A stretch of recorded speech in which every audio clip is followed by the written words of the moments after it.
What was your gut reaction when you first read the screenplay to your character? I was like obsessed and I loved it. I love like underdog stories and I loved my character. I felt like I could really relate to her with the whole like kind of just being overlooked and not taken seriously and then kind of proving everyone wrong. And I feel like that's just been like the story of my life. It's walking into a room and having people already make assumptions about me and then them being like, oh, I thought you were different, you know, or I kind of had a different like preconceived notion as to like who you would be. And so I could just relate and I was like, oh yeah, I got nothing else going on. Sure, why not? I love the fact that your character actually has all the things you said, a little more dramatic weight to it. Did it make you then good to have fun with the comedy? Yeah, I feel like I'm actually, like I always saw myself as a dramatic actress, but everyone tells me I actually am a really great comedic actress too. So I think a lot of those moments kind of just came out unintentionally. Like I wasn't even trying, it just kind of happened and people laughed and I was like, oh, it's funny. So, you know, it was a little bit of both, but to be honest, it was like I was so in the character that I didn't even really realize what I was saying and doing. Also, I improv'd like pretty much all of it. So I was just like in it, you know. It was totally unintentional. It's a comedy. Yes. You have to stretch it. But I find good comedies have good drama or structure under it. So what was your approach in creating the script to kind of weave those both together? Oh, absolutely. I mean, no, it's very much, yeah, it's, I mean, we call this a dark comedy and a satire, really more than anything else. When Vito and I first started working on this together, I used to tell him that I thought of ambition as a kind of 21st century sickness that kind of takes over.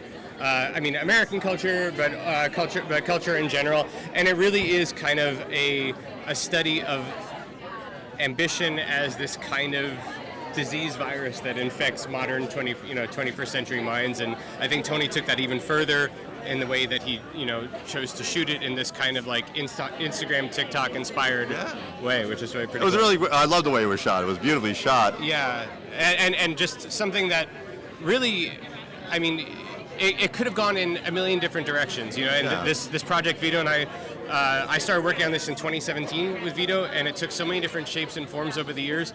But it became Tony's own thing, and where he took this project, I can't really overstate. His genius in taking it that way. Is there any particular sequence, you don't have to give too much to the plot details, right? That you were really proud of? You maybe struggle with it, but like, oh my God, I'm really proud of this one that we pulled this one off. I mean, there were so many, but looking back on it, there is a battle. There is a fight, and it's a strange thing because in earlier versions of the script that kind of thing was never there, and it was a challenge for me just as a budding screenwriter to then collaborate with the director of Tony's like power and intellect. That he actually came to me early on in the process and he was like, there's going to be a fight, and you need to figure that out and figure out how to make it important in the story, and we did that. And then seeing that all come together and just like the repercussions that the fight has throughout that sequence was just really fascinating to watch and how it all came together. This is so insightful, but be honest, this is a documentary really, right? Oh, absolutely. Yeah. No, I mean, they say that every movie is the story of making the movie, and there is so much of that baked into it. I mean, Vito just going into the minds of Hollywood, trying to get this movie made year after year after year, the number of times we were told no, the number of times we were told that we were crazy, all those kinds of things. I mean, it's all on the screen. So it does really help when you have, obviously it's a little surreal, of course, but it does help having some grounded, dramatic elements in your life to kind of weave into, let you kind of play with the comedy a little, take it a little further. Absolutely, yeah. And I think that there's a lot of real emotion. There's a lot of really dark stuff that hopefully gets exercised in this light, comedic way. But I'm with you. I mean, all comedy. Like, all comedy has good drama, all drama has good comedy. Yeah. It should never be just one or the other. So hopefully people are going to feel a barrage of feelings while they're watching this wild movie. What was, for you, I find the best scripts, especially as funny as yours, which was brilliant, Thank you. is also a good drama at its heart. How did you go about, when you're crafting a screenplay, balancing trying to make the characters real as possible, but of course exaggerating with kind of the fun comedy. Yeah, I think that Tony kind of, the way that he directs actors is, you know, he looks for the realness in every story and the reality of every story. But when I was writing it, I was really, it's about perseverance, which everybody has. And no matter how goofy, no matter how crazy a story is, or no matter how silly something is to other people, that something so real and sincere to the person who created it is.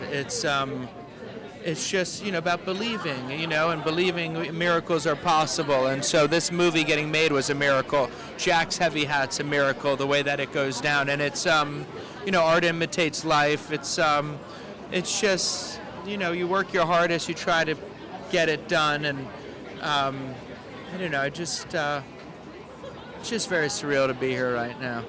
So in some ways, I know we went through a long development process. There was a lot of obstacles. So you think that really helped enhance the story because you actually went through this process in a way? Yeah, I actually called all these people 100 times. You know, I was Jack, Jack is me, but obviously I'm not Jack Flex in this movie. But the idea of getting these people to be a part of it, and Tony landing on my doorstep, and I was going to direct this movie. Then he tells me I need to play Jack, and I was so scared to do it, but he told me it'd be the biggest mistake that I ever made in my life, and I believed him, and he was familiar and familial, and so I took the ride with him and jumped. For you, so without giving any plot details, was any a sequence or scene that you're really proud of? Like, man, I didn't know we were going to pull this off, but this was awesome when we see it on the screen. I'll say that the last when Jack has his breakdown, that was the first thing we shot, and that was a hard thing to do, but was surprising. You know, Tony, I just got to thank Tony. God bless Tony K. He made me feel so comfortable. I trusted him. He made us vulnerable. He made me feel comfortable, and I believed that he was, I trusted him. And when you have trust, beautiful things come out. Cool. So what was your gut reaction when you read the script into your character? Well, I didn't read the whole script because I'm a very busy girl, but I read my parts, and the reason I did it is because I love Vito. He's been my friend since we're kids, so I just wanted to support him, and Tony K is an incredible director. And we did a lot of improv on it, so I think it was a lot of fun. Cool. Thanks so much for joining us. Thank you.